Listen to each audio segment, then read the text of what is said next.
और जहां तक मेरी आवाज जा रही है, घरों में बैठी हुई मेरी मां और बहनें की, सबसे पहले मैं मन्नान बेग साहब, उनके तमाम ही साथियों का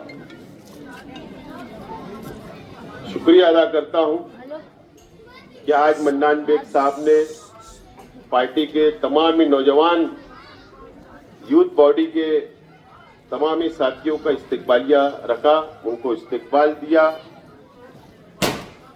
मैं उनका शुक्रिया अदा करता हूं। बहुत दिनों के बाद आज नुमानी नगर में आप लोगों से बात करने का मौका मिला। शायद असेंबली इलेक्शन के बाद आज हम लोग मुलाकात कर रहे हैं और इलेक्शन आप लोगों ने, हम लोगों ने बहुत इलेक्शन हम लोगों ने लड़ा। शेख रशीद साहब की क़यादत में कई असेंबली इलेक्शन हमने लड़ा, कई कारपोरेशन के इलेक्शन हम लोगों ने लड़ा और हमेशा ये इलाके ने हमेशा शेख रशीद साहब का साथ दिया, हमारे परिवार का साथ दिया, हमारी पार्टी का साथ दिया, हमारे उम्मीदवारों का साथ दिया और एक मजबूत ढाल बनकर आप लोग हमेशा हमारे साथ खड़े रहे।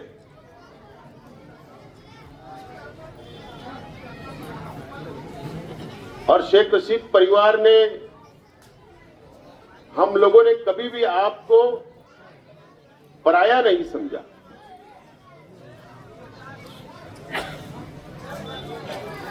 हमेशा आप लोगों को साथ लेकर चलने की हम लोगों ने भरपूर कोशिश की।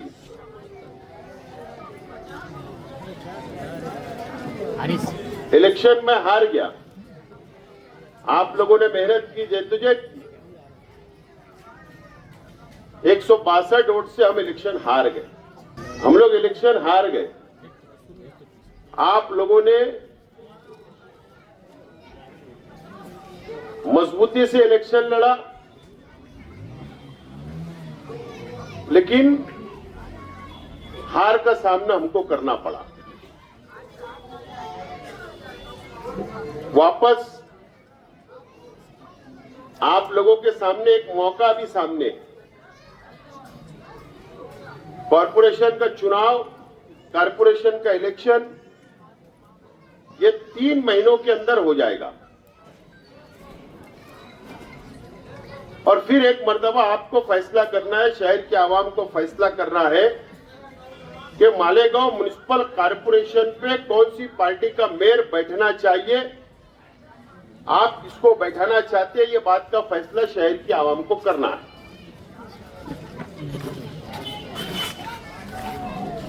उम्मीद है कि शहर की आवाम मालेगांव शहर म्युनिसिपल कॉरपोरेशन पर इस्लाम पार्टी का पहला मेयर बैठाने की कोशिश करेगी और हमको मौका देगी, हमें उम्मीद है।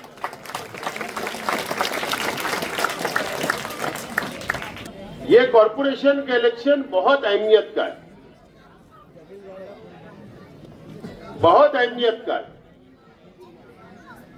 अगर आप इसको मामूली से इलेक्शन मत समझना। मैं तो आमतौर पर असेंबली इलेक्शन और कॉरपोरेशन के इलेक्शन के अंदर फर्क होता है।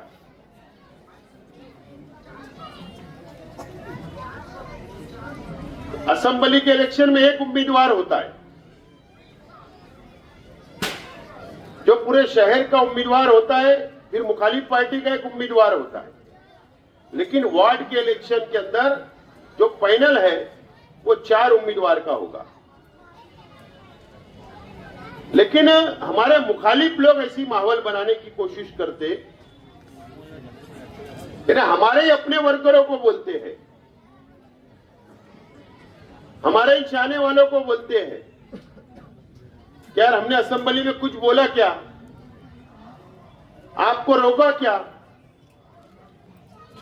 आपने शेख आसिफ का काम किया तो हमने कुछ बोला क्या, अब मैं तो तेरा दोस्त हूं, मैं तो मोहल्ले का हूं, मैं तो गली का हूं, मैं तो रिश्तेदार हूं, इस मर्तबा तू मुझको वोट दे, मेरा काम कर। इस तरीके का माहौल हमारे वर्करों के बीच बनाया जाता है। लेकिन अब आपको, इससे पहले भी मैंने कहा, न कोई रिश्तेदारी नहीं देखना है, कोई बिरादरी नहीं देखना है, कोई मसलक नहीं देखना है और कोई दोस्ती नहीं देखना पड़ेगा। अगर आप लोगों ने अगर बिरादरी के अंदर बटोगे, रिश्तेदारी में बटोगे, दोस्ती में बटोगे, तो नुकसान हमारा अपना होने वाला है, शहर का होने वाला है। ये बात आज आपको याद रखना है, तमाम ही साथियों को। बहरहाल मुझे उम्मीद तो बहुत है, इस मर्तबा बहुत उम्मीद है कि आप मुझको हार का सामना नहीं करना पड़ेगा हम लोगों को। 19 का असेंबली का इलेक्शन में हारा, आप लोग मायूस हुए, हम मायूस हुए, हम फिर भी 5 साल आवाम के बीच में रहे।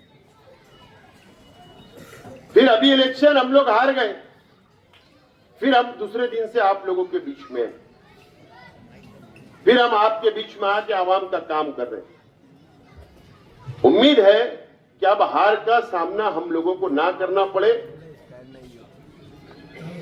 और आप लोग इस मर्तबा जीत हम लोगों को दिलाए और इक्तिदार हमारा अपना होना चाहिए। आज जिस रोड के ऊपर हम बैठे हैं, मैं ये खुशखबरी देने के लिए खास तौर पर आया। मेरी तबीयत ठीक नहीं थी। अभी मैं रियाज मेमन साहब को बोल रहा था कि यार कल परसों के दिन जिसे भी आया था खड्डा खोदने के लिए आपने हकाल दिया, तो बोले मुझे नहीं पता था कि वो कौन लोग हैं। मैं इलेक्शन हारा, लेकिन मैंने वादा किया था कि इस इलाके के जो काम मैंने मंजूरी के लिए डाला है, मैं हारने के बाद भी इसको मुकम्मल करूंगा। ये वादा मैंने किया था और आज मैं खुशखबरी देने के लिए यहां पर आया कि ये पीछे का 60 फीटी रोड से सलामताबाद चौक तक सीमेंट कंक्रीट का रोड, जिस जगह पे हम बैठे हैं, ये सीमेंट कंक्रीट का रोड मंजूर हो गया और अगर आप चाहे तो कल से काम शुरू कर सकते हैं। कल से ये रोड मंजूर हुआ। पीछे का 60 फीटी रोड निजामिया मस्जिद से लेकर मदनी नगर तक का रास्ता, वो सीमेंट कंक्रीट मंजूर हो गया। वो भी कल से काम शुरू कर सकते हैं आप। बाबू भाई पारस के पीछे वाला जो रोड है मस्जिद वाला, फातिमा ज़ोहरा मस्जिद के पास वाला रास्ता, वो रास्ता मंजूर हो गया। मदनी नगर के बाजू में जो दवाखाना है, तड़वी नगर से लेकर रिक्शा स्टॉप के आगे तक वो सीमेंट कंक्रीट रास्ता मंजूर हो गया। पीछे सलामताबाद के पीछे जो प्राइमरी स्कूल है जो टूटी हुई है, वहां पर शादी हॉल मंजूर हो गया। रौनकाबाद जय हिंद बैंक से लेकर डॉक्टर रियाज के दवाखाने तक का रौनकाबाद का मेन रास्ता, वो भी सीमेंट कंक्रीट रोड मंजूर हो गया। और डॉक्टर रियाज के दवाखाने के पास से लेकर हाजी नजमुद्दीन खजूरवाला साहब के मकान तक अब्बास नगर वाला रास्ता सीमेंट कंक्रीट रोड मंजूर हो गया। ये काम मंजूर हो गए, ये काम कल से सुबह से शुरू कर सकते हैं। ये खुशखबरी देने के लिए असल में मैं यहां पर आया हूं। उसी के साथ साथ इस्लामिया कॉलोनी में जो शादी हॉल है, वो शादी हॉल के लिए 1 करोड़ रुपया वहां शादी हॉल मंजूर हुआ। वो भी काम कल से शुरू कर सकते हैं 1 करोड़ रुपया से। और जमूर कॉलोनी के अंदर, जो जमूर कॉलोनी के बीच में एक ओपन स्पेस है, वहां पर 50 लाख रुपया मंजूर हुआ, वो भी शादी हॉल के लिए। आप इस बात से अब अंदाजा लगा सकते हैं कि अगर 15 करोड़ रुपए के शहर से मैंने काम मंजूर करवाया पूरे शहर भर में, तो तकरीबन आधा फंड इस रौनकाबाद इस इलाके के अंदर हमने दिया। और ये काम इंशाल्लाह ये 3 महीने के अंदर मुकम्मल करना है। अब आप जिम्मेदारान तय कर लो कि पहले कौन से रोड की शुरुआत करना है। वजह, अगर ये रास्ता हम खोदेंगे, क्योंकि ये रोड के ऊपर रोड नहीं बनेगा, ये रोड को पूरी तरीके से निकाला जाएगा, नीचे कंक्रीट बिछाया जाएगा, उसके ऊपर फिर सीमेंट कंक्रीट रोड बनेगा, और उससे पहले यहां पर अंदर अंडरग्राउंड ड्रेनेज, अंडरग्राउंड गटर हम लोगों को पहले बनाना है, वो पहले डाली जाएगी। इसके लिए बारिश का मौसम में परेशानी होगी, नहीं तो कल बोलेंगे यार खोद के चले गए, काम लेट हो रहा है, स्लो हो रहा है, तो आपको थोड़ी तकलीफ उठाना है। मैं जल्द से जल्द काम शुरू करवाऊंगा, लेकिन ये हम लोग को मुकम्मल करना पड़ेगा इस तरीके से। सीमेंट कंक्रीट रास्ता जहां भी बनेगा उसके अंदर अंडरग्राउंड गटर जाएगी पहले, उसके ऊपर रास्ता बनेगा, ताकि बाद में रोड को तोड़ा ना जाए, हमको रोड को तोड़ना ना पड़े कोई पाइपलाइन के लिए। इस तरीके से काम काज है। आप बताइए कब उद्घाटन करना है, कहां जेसीबी लगाना है, कहां रोड का काम शुरू करना है। आप जब बोलेंगे, जब तैयार है काम की, हमको शुरुआत कर देना है। दोस्तों, इलेक्शन अच्छाई और बुराई पे हुआ।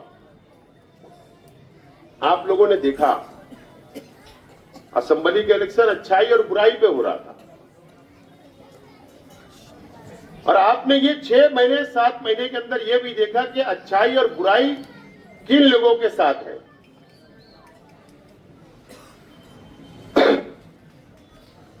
कल किसी का जन्मदिन था, बोले नेक काम, बोले जन्मदिन के मौके पर नेक काम। सौ चूहे खाकर बिल्ली हज को चली, चलता क्या ऐसा?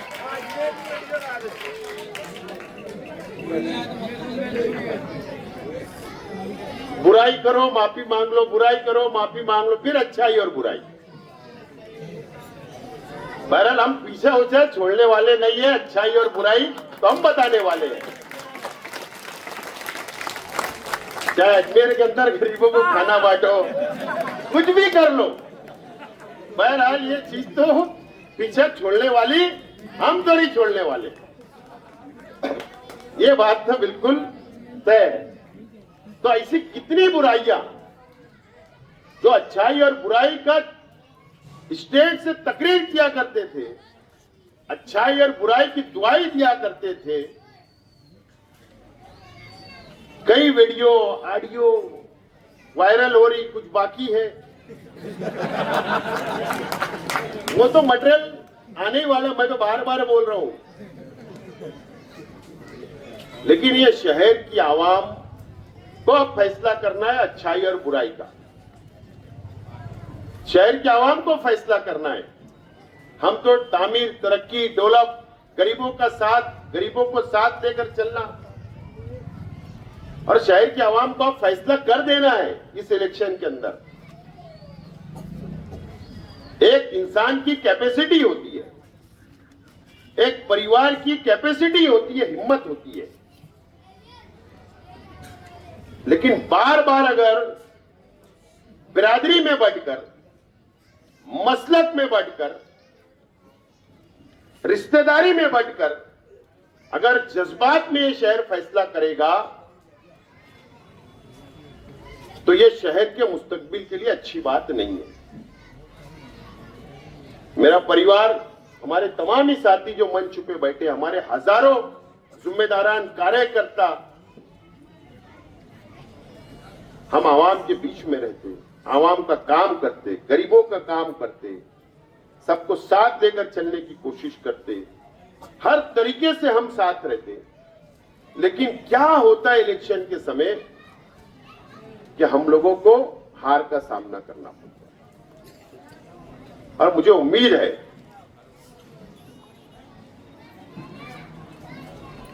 कि आप मुझे इतनी सीटें दो, इतनी सीटें दो कि झोली फैलाकर मुझे किसी से भीख ना मांगना पड़े कॉर्पोरेटर।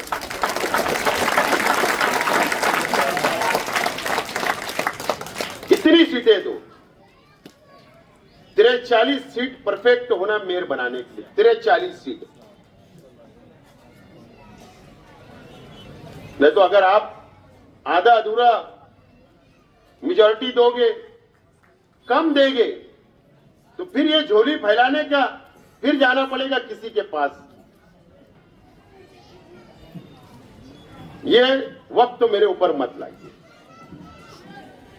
अगर आपने 43 कॉर्पोरेटर चुनकर दे दिए, मेयर हमारा बैठ गया, तो आज मैं कुछ नहीं हूं। उसके बावजूद भी कम से कम 8 करोड़ का काम की मैंने मंजूरी अभी आपको बता दिया। मुझे बताओ आप, ये इलाका कितना मुजाफात था?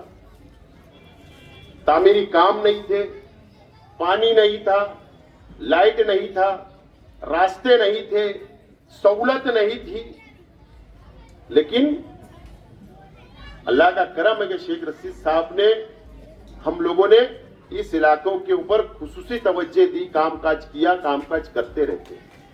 और उससे बढ़कर आपको साथ लेकर चलते, आपको साथ लेकर चलते। एक आदमी छून कर आ जाता मजहब के नाम पर, एक आदमी मजहब का सहारा ले लेता, उसके बाद नुमानी नगर क्या है, कौन सा इलाका है, मुझे नहीं पता। नुमानी नगर में वर्कर नहीं दिखते, लेकिन वोट पेटी पे जरूर दिखती। ना कभी तुम्हारे सुख में, ना कभी दुख में, ना तुम्हारे मसाइल में, ना तुम्हारी गटर, ना कभी तुम्हारी रोड, ना कभी पानी, कभी ना तुमको जानना ना पहचानने वाला, लेकिन जरूर वोट दिखती है पेटी के ऊपर। तो क्यों ऐसा होता है? क्या कभी आपने सोचा? क्या आपने उसके ऊपर फिक्र किया? एक आदमी आता है, मजहबी बातें करता, वोट लेकर चले जाता, 5 साल गायब रहता, फिर इलेक्शन आता, फिर मजहब की दुकान लगाई जाती, फिर दुआई दी जाती, फिर चुनकर चले जाता। तो ये कब तक?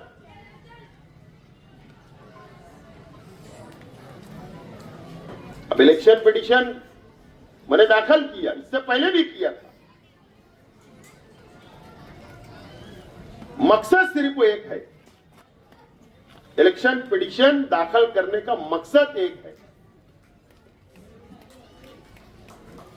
कि मजहब का सहारा नहीं लेना चाहिए, मजहब का सहारा नहीं लेना चाहिए। आप भी मुसलमान, मैं भी मुसलमान, उम्मीदवार मुसलमान, वोट देने वाले मुसलमान।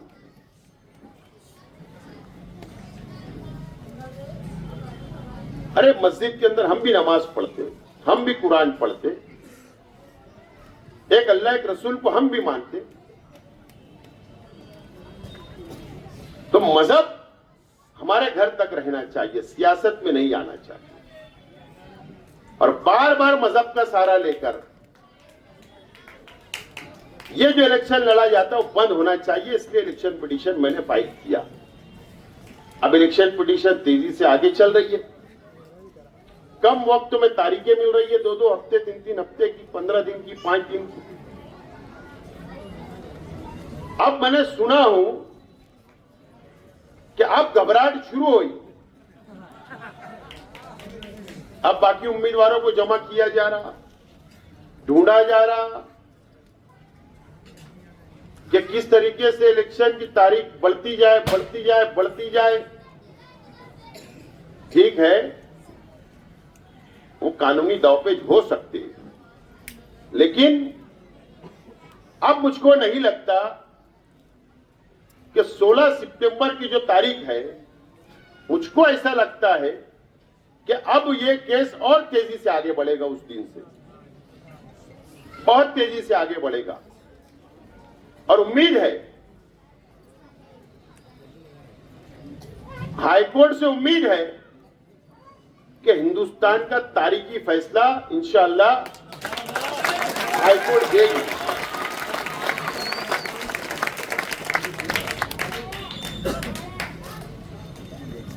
बहरहाल मैं आप तमाम ही लोगों से अपील करता हूं, 20 नंबर वार्ड का पूरा फाइनल इंशाअल्लाह आप चुन कर दो, 19 नंबर ये वार्ड का पूरा फाइनल, 18 नंबर, 21 नंबर, उसके बाद और जो आगे फाइनल बनेंगे ये बाजू भी आपको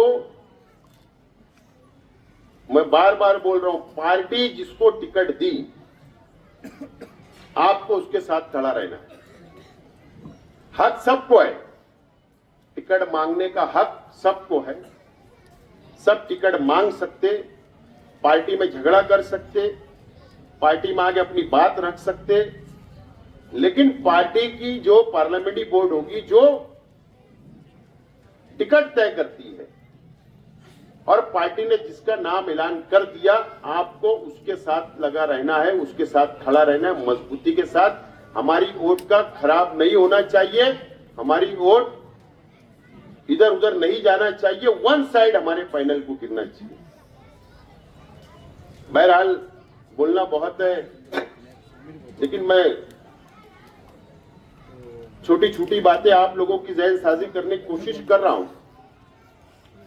आपने देखा जामनेर के अंदर क्या हुआ दोस्तों, हम लोग सब गए, प्रेस वाले गए, हम लोग गए, जामनेर से फोन आए तो मैं वहां गया। वहां जाने के बाद वो बच्चे को जिस तरीके से कत्ल किया गया, बहुत भयंकर, आप सुन भी नहीं सकते दास्तान नहीं सुन सकते, वो बातें नहीं सुन सकते। 4 घंटा मुसलसल वो लड़के को किडनैप करके एक गाड़ी के अंदर घुमाया गया, जगह जगह रोका गया, खेत में, जंगलों में उसके नाखून भी नोच कर निकाले गए और उसको घर के पास लाकर फेंक दिया गया। हम गए वहां, बातें सुनी, उसके माँ बाप को तसल्ली दी। 4 घर है वो गांव में, 4 घर मुसलमानों के, छोटा खेड़ा है, 4 घर है, वहां मस्जिद नहीं, मदरसा नहीं, कुछ नहीं। जामनेर से 25 किलोमीटर। वहां जाने का मकसद क्या था?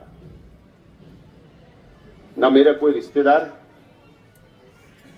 बस वहां के मुसलमानों ने फोन किया, हम वहां चले गए, हिम्मत दी और कानूनी मदद करने का हमने ऐलान किया। सिर्फ एक मुसलमान है, बीजेपी आरएसएस के लोग, फिरका परस्त तंजीमें के लोग इस तरीके से मुसलमान नौजवानों को कत्ल कर रहे हैं, मॉब लिंचिंग कर रहे हैं, उसका मुकाबला कौन करेगा? वहां से बुला रहा है, हम चले गए।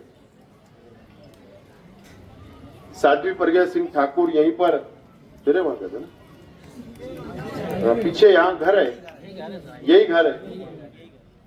साध्वी प्रज्ञा सिंह ठाकुर ने ब्लास्ट की, आरोपी थी भिक्खू चौक में, उसको बाइज्जत बरी कर दिया गया, खुला छोड़ दिया गया। आज भी सवाल हमारे सामने है कि फिर बम ब्लास्ट किसने किया? हमारे शहीद हो गए, कई लोग जख्मी हो गए, कई लोग दुनिया से चले गए, बाइज्जत बरी कर दिया जाता, बोलने वाला कोई नहीं। कौन लड़ेगा? यहां तो हमसे फुर्सत नहीं है हमारे मुखालिफ लोगों को लड़ने का, लेकिन हमारी पार्टी का मकसद है कि फिरका परस्त ताकतों से लड़ना, चाहे पूरे महाराष्ट्र में कहीं भी फिरका परस्त ताकतें जहां मुसलमानों पर जुल्म करेंगी तो उनके खिलाफ में लड़ने का काम, आवाज उठाने का काम मैं कर रहा हूं। और अगर आपने, ईमानदारी से बोल रहा हूं दोस्तों, अगर कॉरपोरेशन का चुनाव मुझको मेयर अगर यहां बैठा दिया, हमारी पार्टी का मेयर बन गया, तो यही झंडा लेकर हम महाराष्ट्र में लिख लेंगे और मुसलमानों की ताकत बनने का काम करेंगे और जिनका परस्तों को मुंह को जवाब देने का काम करेंगे। ये तैयारी, इसके लिए ताकत लगती है, ताकत लगती है, पावर लगता है, सत्ता लगती है, गवर्नमेंट का पावर होना। और अगर पावर आप दे सकते हो, आपके हाथ में पावर है, एक मर्तबा तुम दे के तो देखो, एक मर्तबा दो, उसके बाद ये पूरे हमारे खानदेश भाग, मराठवाड़ा, नंदुरबार, धुलिया, जलगांव, अहमदनगर, ये तमाम इलाके के अंदर जिस तरीके से फिरका परस्ती बढ़ रही है, हम एक मेयर के बलबूते, एक कारपोरेशन के बलबूते, एक झंडा लेकर महाराष्ट्र के अंदर निकल सकते हैं और हमारी ताकत बढ़ा सकते हैं और मुकाबला कर सकते हैं। ये पावर, तुम सत्ता समझो पावर। आज मैं स्टेट से बोल सकता फिरका परस्तों के खिलाफ, प्रेस में बोल सकता, मीडिया के सामने बोल सकता, लेकिन मैं असेंबली के अंदर नहीं बैठ सकता। क्यों? मैं हार गया हूं, इसलिए नहीं बोल सकता असेंबली में बैठकर। और जिसको शहर ने ताकत दी, पावर दिया, वो आदमी मुशायरा चौक की पान दुकान छोड़ने तैयार है, अंदर कुछ नहीं बोल रहा। फिरका परस्तों से मिली भगत, मिल के काम, मैनेज चल रहा है, काम, पैसा मिल रहा है, उनका काम चल रहा है। शहर को धोखा दिया जा रहा है, मां बहनों को धोखा दिया जा रहा है, शहर को मजहब के नाम पर धोखा दिया जा रहा है, उलमाओं को धोखा दिया जा रहा है, पूरी शहर की आवाम को धोखा दिया जा रहा है, धोखा देने का काम किया जा रहा है। शहर समझता ही नहीं, शहर समझने तैयार नहीं है। अंधी अकीदत में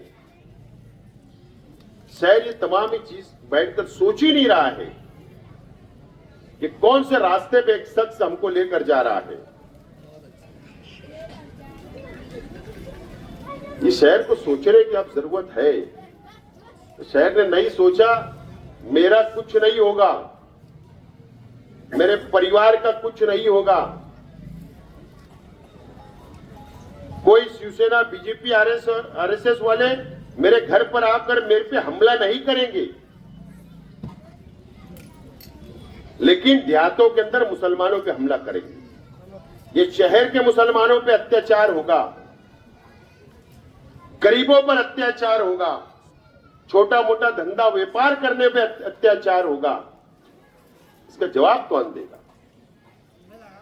तमाम ही चीजें आप लोगों को समझना है, सोचना है। बड़ी मालेगांव स्कूल का याद होगा, इस इलाके के अंदर है तो बोल रहा हूं। इलेक्शन के टाइम, इससे पहले बोला था इलेक्शन हारने के बाद, मालेगांव स्कूल के टीचरों ने, कुछ लोगों ने हमारे बच्चों के जहन खराब किए थे, जहर भरने का काम किए थे, प्रचार मेरे खिलाफ करने का काम किए थे। होना चाहिए कि हम हमारे बाल बच्चों को इसलिए भेजे, अच्छी तालीम मिले, अच्छी तरबियत मिले, पढ़ लिख कर कुछ बने, लेकिन नहीं, शेख आसिफ नहीं चलेगा। इतनी जहनियत खराब।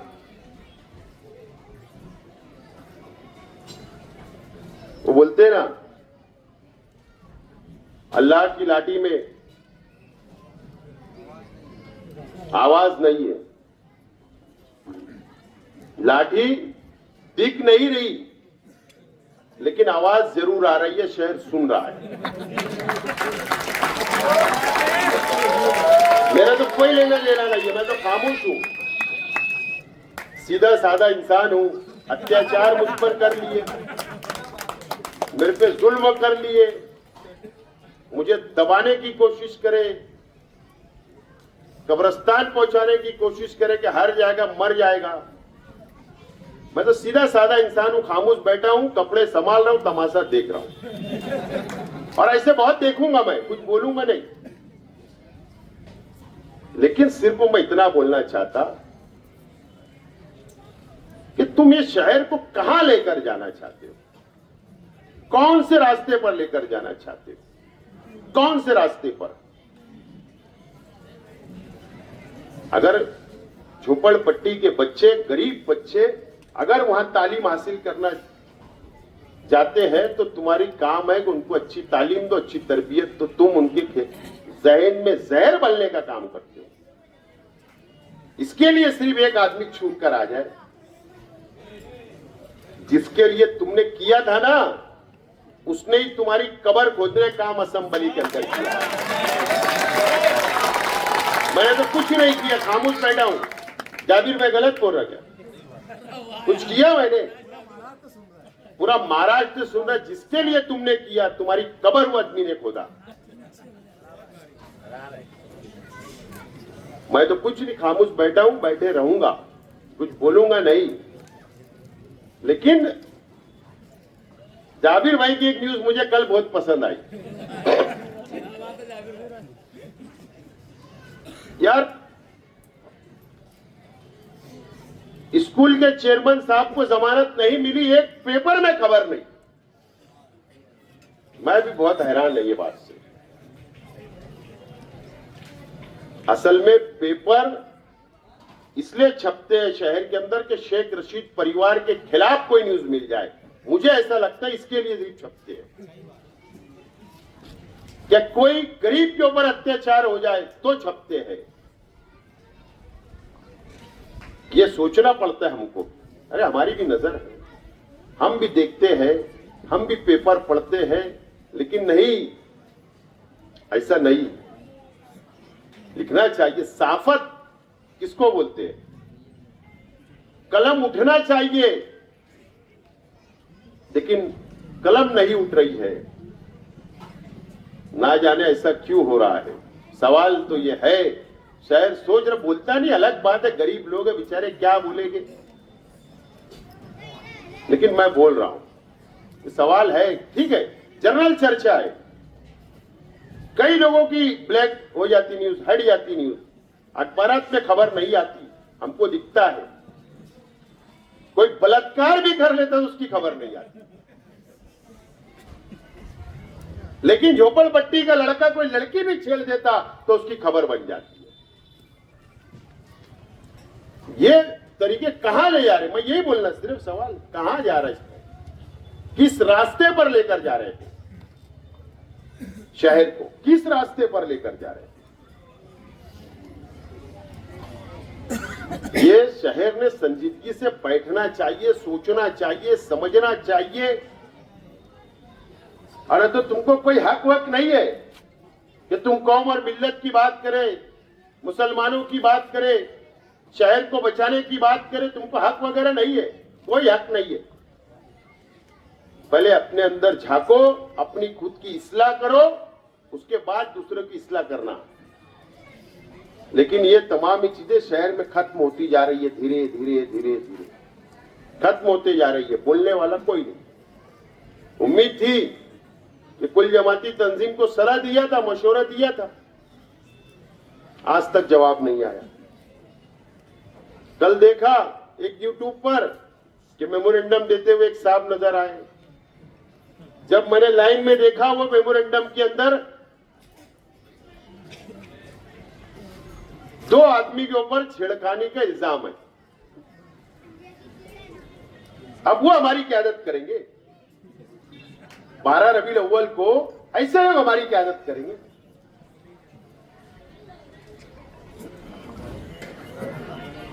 कल का यूट्यूब चैनल उठाकर देखना, एसपी साहब को कौन मेमोरेंडम दे रहा, उनके चेहरे देखना। और मैं चैलेंज से बोल रहा हूं, चैलेंज दे के जा रहा हूं, कल मेरा जवाब देना बात का, परसों प्रेस लेके सबूत दूंगा। ऐसे लोग क़यादत करेंगे हमारी? हम तुम्हारे बंधे हुए लोग हैं, तुम्हारे गुलाम हैं। क्यों अच्छे लोग नहीं आ रहे आगे? क्यों माशरे में सुधार नहीं आ रहा? क्यों ऐसे गंदे लोग को बाजू में नहीं फेंका जा रहा?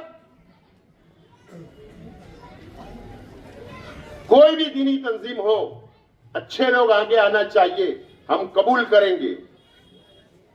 लेकिन अगर हम पर कोई थोपेगा,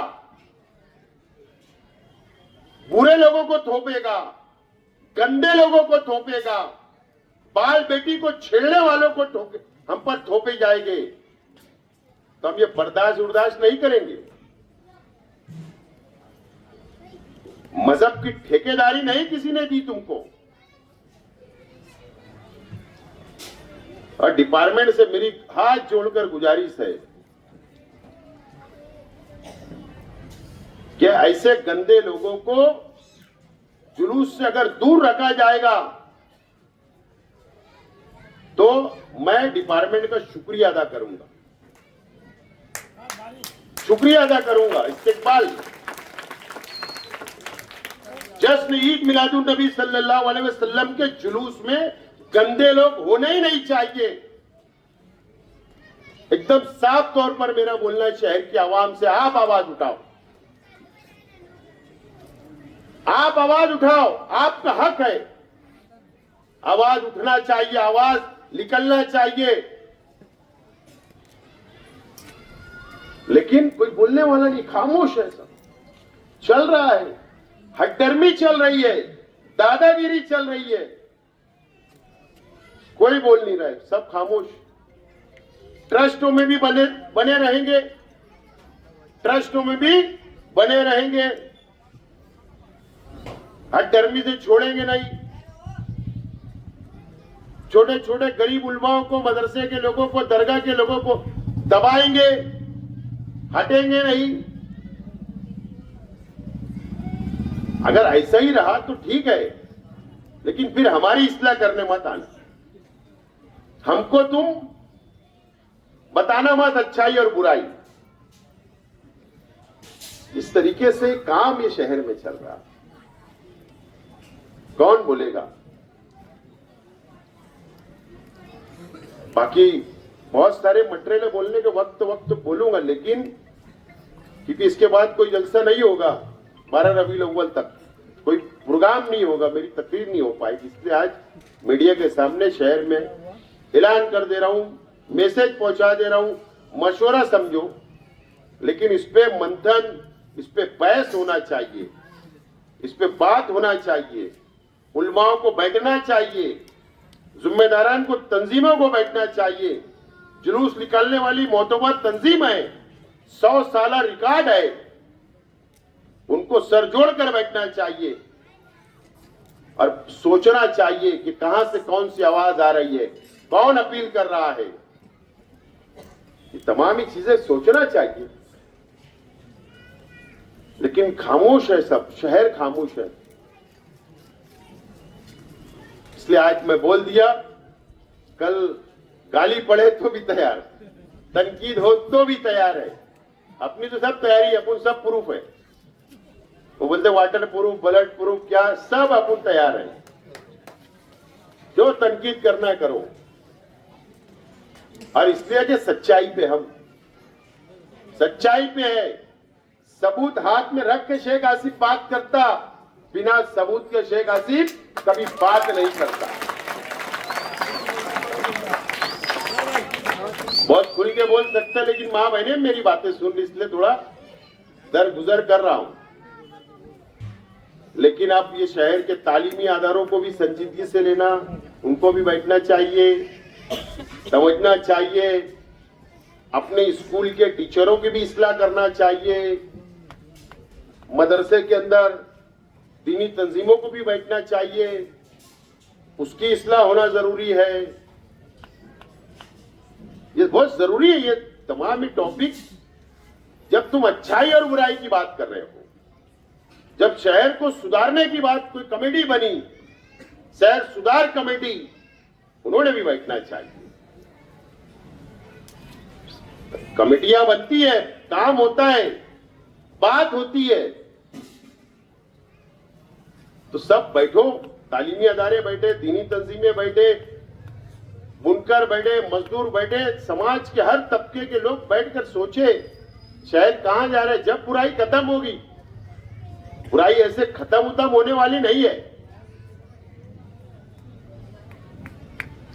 और समझेंगे कि नहीं बुराई हम सिर्फ जलसा कर लेंगे, तकरीर कर लेंगे कि बुराई खत्म होगी नहीं। ऐसे सबको सर जोड़कर बैठना पड़ेगा, बराबरी का दर्जा देना पड़ेगा, बराबरी का हक देना पड़ेगा, एक सब में सबको खड़े रखना पड़ेगा, इंसाफ की बात करना पड़ेगा, अमीरी और गरीबी में फर्क खत्म करना पड़ेगा। जब सुधार आएगा शहर में, माशरे में, तो आने होने वाला नहीं है, आने वाला नहीं है।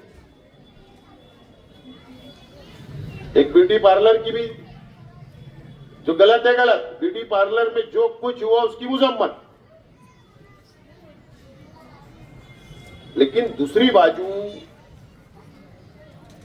जो मैंने उस वक्त भी कहा था कि भाई जो शहर में ऑडियो वीडियो रिकॉर्डिंग वायरल हो रही थी, उनके घर पे सुधार कमेटी कब जाएगी, उनके दर पर कब जाएगी। ब्यूटी पार्लर के दर पर गए, अच्छी बात है, उनके कान खींचे, अच्छी बात है, लेकिन दूसरी बाजू में जो बुराई पनप रही है, उनके दर पर आप कब जाओगे, उनके दर पर भी जाओ। जब इंसाफ, मैं तो ब्यूटी पार्लर के पीछे का राज तो मुझे मालूम है कि कुछ लोगों ने मौलाना को इस्तेमाल कैसे किया, मुझे मालूम है, बोलना नहीं चाहता। ये तमाम ही चीजें नहीं चलने वाली। अगर शेख आसिफ अगर बोल रहे हैं कि बुराई खत्म होना चाहिए, तो पहले शेख आसिफ ने सोचना चाहिए कि मैं ये ऐलान कर रहा हूं, ये बात बोल रहा हूं, तो मैं साफ सुथरा हूं या नहीं, हूं या नहीं, उसके बाद बोलना मुझे हक है, तो मुझे भी हक नहीं है। तो तमाम ही चीजें आप बोलूंगा नहीं तो कब, अगर मैं आज नहीं बोला तो कब बोलूंगा। और इसलिए ये बातें मैं बोल रहा हूं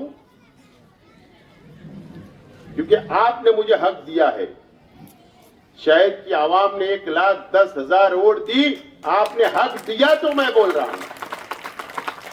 अगर आप मुझे हक नहीं देते तो मैं बोलता ही नहीं, लेकिन मैं ऐसा मानता हूं ये मेरी अपनी जिम्मेदारी है, इसलिए मैं बोल रहा हूं। तो बहुत सारी बातें, इलेक्शन अभी आएंगे तो नवा अटेम्प्ट शुरू होगा, नवी बातें शुरू होगी, और नहीं तो मैंने सुना, जाबिर भाई शायद आपके ही चैनल पे सुना कि हमारे शहर के एमएलए साहब ने बयान दिया कि मैं चाहूंगा कि मेरा उत्तराधिकारी, मेरा जानशीन कोई हाफिज रहे। ऐसा ही है, कुछ गलत तो नहीं बोल रहे, नहीं हाफिज है, हाफिज है, ऐसा ही है ना बयान दिया हजरत ने। इसका मतलब आलिम नहीं होना चाहिए, आलिम नहीं होना चाहिए, मौलाना नहीं होना चाहिए, कोई दूसरा मुफ्ती नहीं होना चाहिए, यानी सिर्फ मेरा बच्चा एक हाफिज है, सिर्फ वही उत्तराधिकारी रहे। बात समझिए, यानी वो क्या बोलते रहा,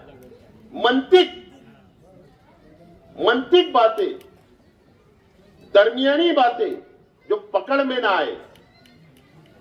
अच्छी बात है, सबको अधिकार आना चाहिए, आपके फर्जंदों को भी वेलकम, लेकिन मालेगांव म्युनिसिपल कॉर्पोरेशन के इलेक्शन में हजरत आप पूरे शहर में तमाम ही लेडीज सीट जो तुम खड़ा करोगे ना, क्या नहीं करोगे, इसका भी जवाब दे दो। लेडीज सीट तुम्हारी पार्टी से टिकट दोगे या नहीं?